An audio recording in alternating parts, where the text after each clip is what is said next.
யாரும் என்கிட்ட பேச வேண்டாம். அதான் கூட்டிட்டு போக மாட்டேன்னு சொல்லிட்டீங்கல்ல.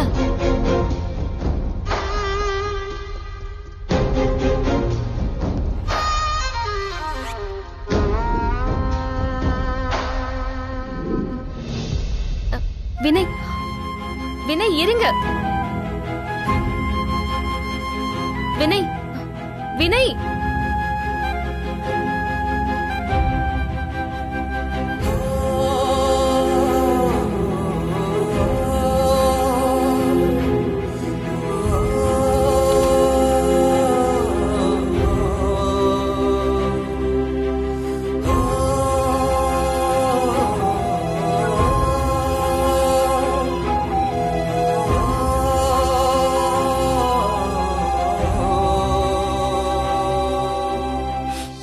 மித்ராமா, அம்மா, என்ன இங்கே யோசிச்சு நின்னுட்டு இருக்க? என்னாச்சு? அது ஒண்ணும் இல்லம்மா. இன்னியோட 4 மாசம் இல்ல, அதான் செக்கப்க்கு போலான்னு. சரி, நீ மட்டுமா போற? வினய் எங்கம்மா? அவருக்கு ஏதோ இம்பார்ட்டன்ட் ஒர்க் இருக்குன்னு இப்பதாம்மா சொல்லிட்டு போனாரு. பொண்டாட்டி கவனிக்கிறத விட அப்படி என்ன முக்கியமான வேலையா இருக்கும்? ஐயோ, வேணும் நம்ம போயிருப்பாரு. ஒர்க்குன்னு தானே, விடுங்க, நானே போயிட்டு வந்துடுறேம்மா. நீ இப்படி ஆள் துணை இல்லாம தனியாலாம் வெளியில போக கூடாது. இரு, நானும் உன் கூட வரேன்.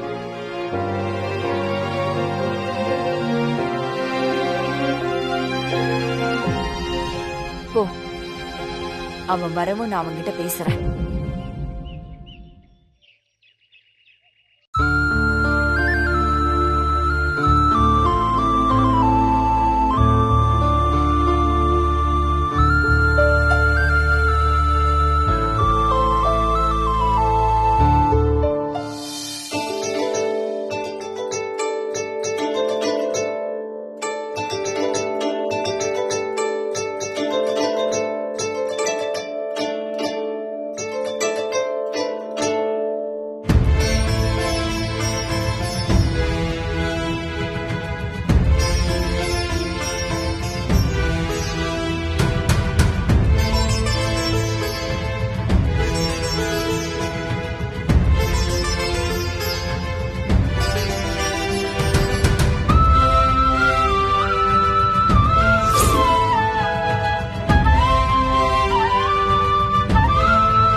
அவரும் இப்படிதான் குட்டி பாப்பா கூட ஆசையா பேசிட்டு இருப்பாரு.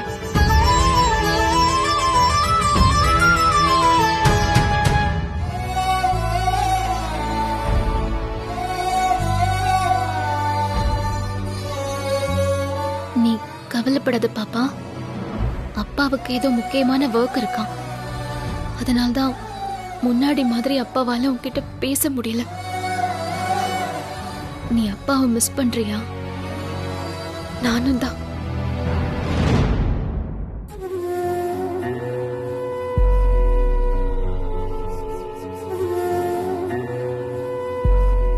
மித்ரா, எனக்கு புரியுது. இந்த மாதிரி நேரத்துல வினய் உன் கூட இருக்கிறது உனக்கு எவ்வளவு சந்தோஷமா இருக்குன்னு எனக்கு தெரியுது. பொண்ணுங்களுக்கு இந்த மாதிரி நேரத்துல புருஷன் பக்கத்துல இருக்கிறதா விரும்புவாங்க. வினய் உன் கூட வராம போனது எனக்கு வருத்தமா தான் இருக்கு மித்ரா.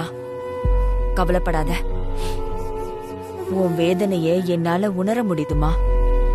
உனக்காச்சும் பரவாயில்ல, நான் உன் கூட வந்திருக்கேன். நானும் டாக்டரும் லவ் மேரேஜ்ங்கிறதுனால எங்க 2 பேர் வீட்லயும் யாரும் எங்களுக்கு என்னோட பிரெக்னன்ட் டைம்ல ஹெல்ப் பண்ணல. உன் மாமனாரும் வெளியூரு வெளிநாடுன்னு சுத்திட்டே இருப்பாரு. வினய் பிறக்கிற வரைக்கும் நான் மட்டும் தனியாலாதான் ஹாஸ்பிட்டலுக்கும் வீட்டுக்கும் அலைஞ்சுக்கிட்டே இருப்பேன். அப்படி எந்த கவலையும் உனக்கு இல்லம்மா. வினய் வரலன்னு நீ ஃபீல் பண்ணாத. கண்டிப்பா அவன் அடுத்த தடவை உன் கூட வருவான். எது எப்படி ஆனாலும் நான் உன் கூட இருக்கேன், எப்பயும் இருப்பேன். சரியா?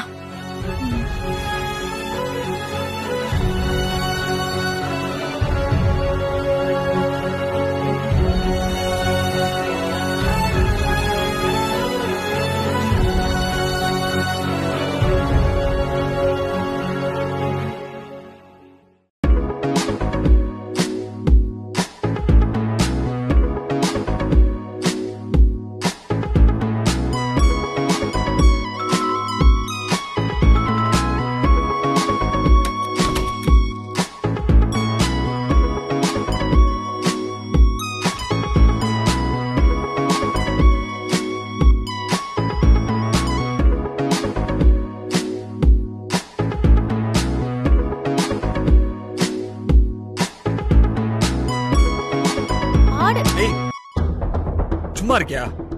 என்னடா ரொம்ப கோவமா இருக்க? என்ன விஷயம்? ஆமா, உனக்கு ஒவ்வொரு தடவையும் நான் ஏன் கோவமா இருக்கேன், நான் ஏன் சோகமா இருக்கேன்னு சொல்லல. அதை கேட்டு நீ சந்தோஷப்படணும், அதானே? ஏய், இப்போ எதுக்குடா நீ என் மேல இவ்ளோ எரிஞ்சு விடுற?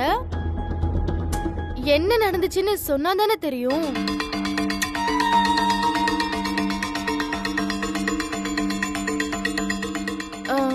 என்ன வினய், என்ன ஆச்சு? என்னால முடியல தீபிகா. நல்ல விக்ரமாதித்தனை பிடிச்ச வேதாள மாதிரி என் தலைமையில ஏறி உட்கார்ந்துட்டு இருக்கா. எவ்வளவு திட்டினாலும் போகவும் மாட்டேன்றா. திரும்ப திரும்ப என் முன்னாடியே வந்து நிக்கிறா. அவளுக்கு எப்படி அதெல்லாம் இருக்கும்? அவளோட பிளானே உங்க எல்லாரையும் ஏமாத்துறது தான். இதுல நீ திட்டின உடனே ரோஷா வந்து போயிடுவாளா? எனக்கு என்ன சொல்றதுனே தெரியல. நான் அவன் மூஞ்சில முழிச்சே பல நாள் ஆகுது. திடீர்னு இன்னைக்கு வந்து ஸ்கேன் எடுக்க போகணும், ஹாஸ்பிட்டல் வான்னு கூப்பிடுறா. ஆமா, நான் எதுக்கு அவ கூட போகணும்? புரியுதுடா. பிடிக்கல எனக்கு, எனக்கு வாழவே பிடிக்கல. ஏந்த பொழைச்சோன்னு இருக்கு. நினைச்சாலே ரொம்ப கட்டுப்பா இருக்கு. எதுக்கு வினய் இப்படி எல்லாம் பேசுற? உனக்கு நான் இல்லையா? நமக்கு ஒரு பிரச்சனை வந்தா அந்த பிரச்சனையை எப்படி டீல் பண்ணி சரி பண்றதுன்னு பாக்கணும்டா. இப்படி விரக்தி ஆனா அப்புறம் என்ன செய்யறது?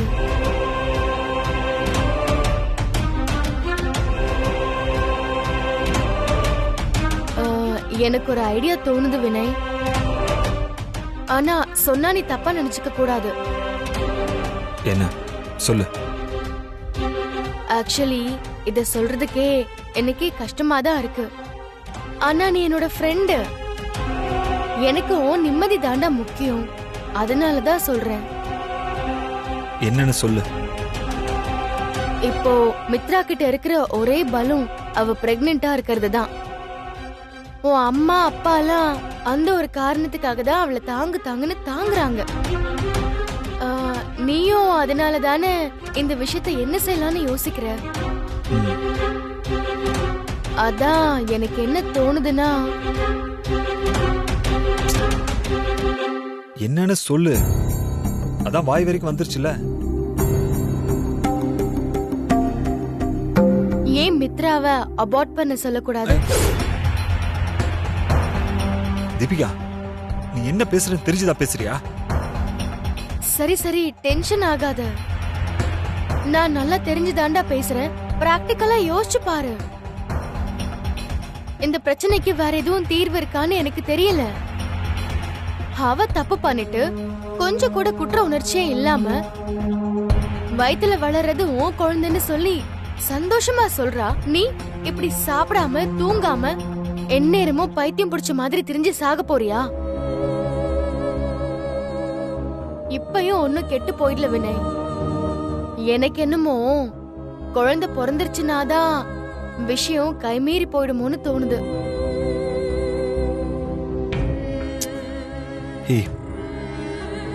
நம்ம பிரச்சனைக்காக எப்படி ஒரு குழந்தையை கொல்ல முடியும்? அது பாவம் இல்லையா?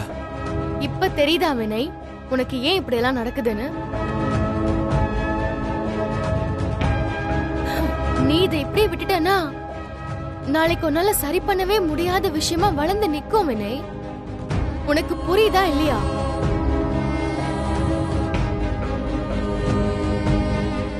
நீ என்ன இன்னும் மித்ரா கூட சேர்ந்து வாழணும்னு விருப்பப்படுறியா? அதெல்லாம் இல்ல தீபிகா. அவன் மூஞ்ச பார்த்தாலே எனக்கு பிடிக்கல. இதுல கூட வேற சேர்ந்து என்ன பேசுற நீ? அப்போ உனக்கு இருக்கிற ஒரே வழி இதான் வினய். இந்த குழந்தையே உன் குழந்தை இல்லைங்கிறப்போ நீ ஏன் இவ்ளோ ஃபீல் பண்றன்னு எனக்கு தெரியல. நான் சொல்றத சொல்லிட்டேன், அப்புறம் உன் இஷ்டம்.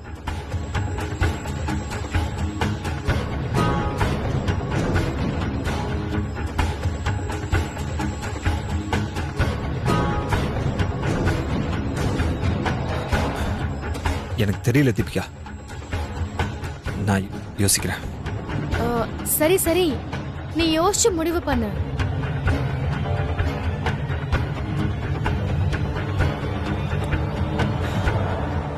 சரி, நான் வரேன். சரி, ஓகே.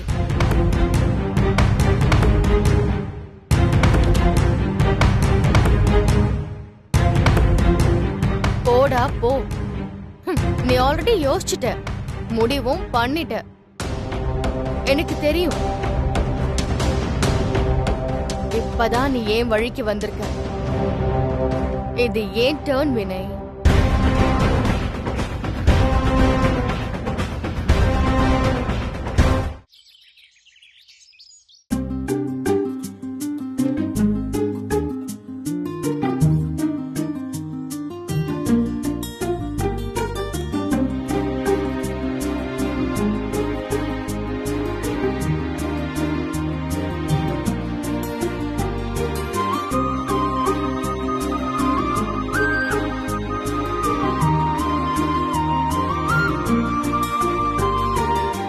இத பார்த்தாலாவது வினைக்கு என் மேல இருக்கிற கோவம் குறையுமா? கண்டிப்பா குறையும். அதுவும் குழந்தைய முதல் முறையா பார்க்கும்போது எவ்வளவுதான் கல் மனசுக்காரங்களா இருந்தாலும் கரைஞ்சுதான் போவாங்க. இது பெத்த குழந்தைய கையில வச்சு பாக்குற மாதிரி தானே இருக்கும். வினய் இத பார்த்தா தூக்கிட்டு போயிடுவாரு.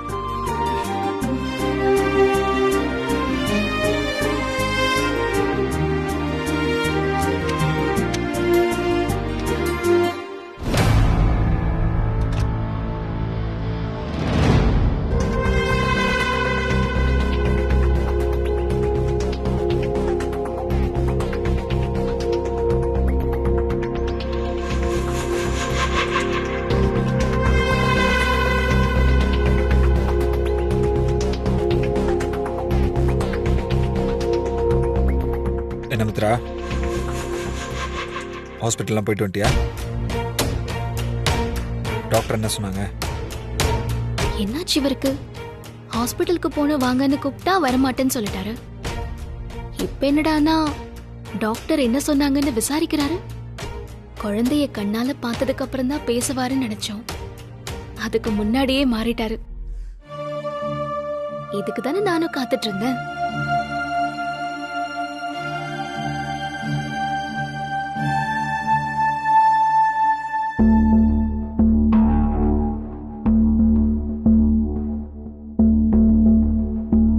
நான் சொன்னது ஒண்ணு கேட்கலையா? டாக்டர் என்ன சொன்னாங்க? எல்லாம் நார்மல் தான் சொன்னாங்க. ஸ்கேனிங் கூட எடுத்தாங்க. ஓ,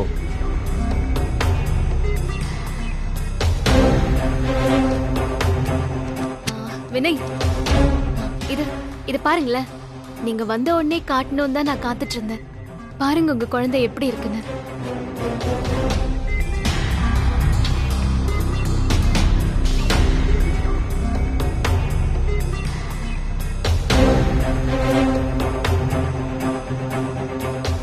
தெரியாத அளவுக்கு சின்னதா இருந்தது. இப்போ ஆப்பிள் சைஸுக்கு வளர்ந்துருச்சு. இன்னும் 5 மாசம்தான். இப்போ நீங்க இந்த ஸ்கேனை கையில வச்சுக்கிட்டு சந்தோஷமா பாத்துட்டு இருக்கிற மாதிரி குழந்தைய கையில வச்சுட்டு பாத்துட்டு இருப்பீங்க. எவனோ ஒருத்தனோட குழந்தைய நான் இது கொஞ்சம் நீ வேணா அப்படியே நினைச்சிட்டு அந்த கனவெல்லாம் ஒரு நாளும் நிறைவேறாது. வினய், என்னாச்சு? குழந்தைய பார்த்ததும் அப்படியே ஃப்ரீஸ் ஆயிட்டீங்க. ஃப்ரீஸ்லாம் ஆகல. ஸ்கேன்ல குழந்தைய பார்த்தா ஏதோ வளர்ச்சி குறையா இருக்கிற மாதிரி தெரியுது.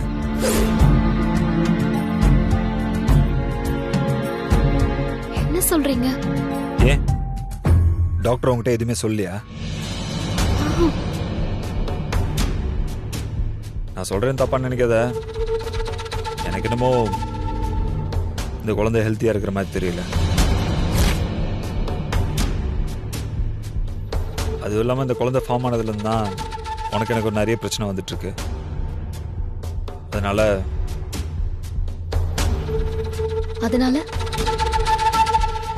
அதனால என்ன என்ன சொல்ல வரீங்க? இந்த பேபி அபார்ட் பண்ணிடலாம்.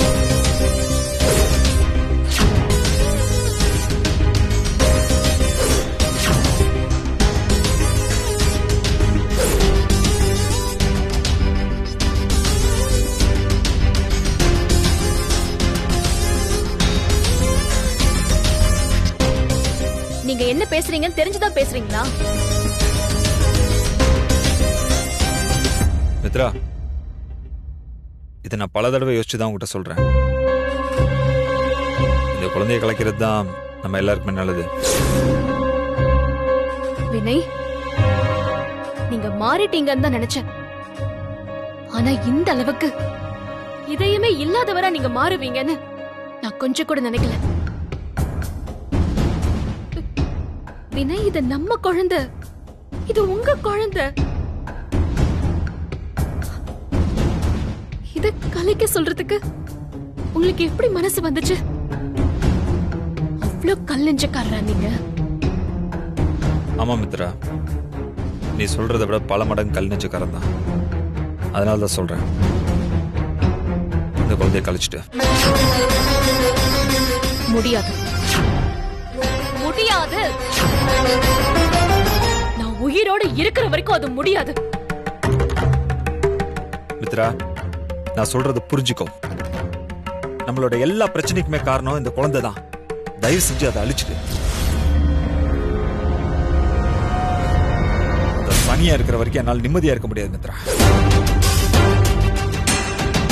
நான் சொல்றது கேளு மித்ரா, அதை கொன்னுடு.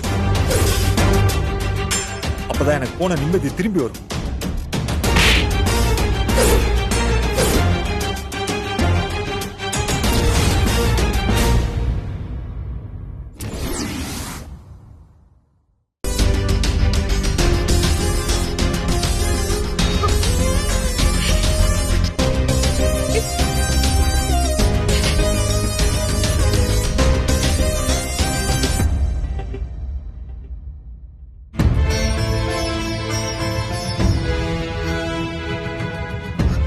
வினய், வினய், வினய், என்ன பாருங்க. வினய், சாரி வினய். நம்ம குழந்தைய போய் நீங்க அப்படி சொன்னதும் என்னால தாங்கிக்க முடியல வினய். வினய், வினய், என்ன பாருங்க. வினய், மன்னிச்சிருங்க வினய். நான் உங்களை அடிச்சது தப்புதான். வினய், ப்ளீஸ். வினய்,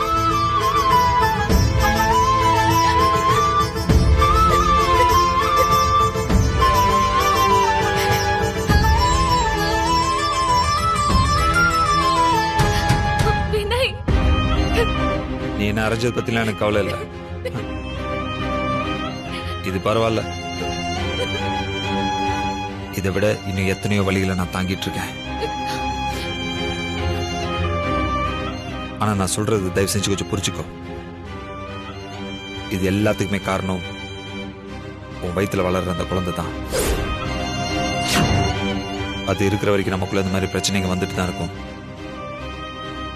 அவ்வளவுதான் நான் சொல்லுவேன்.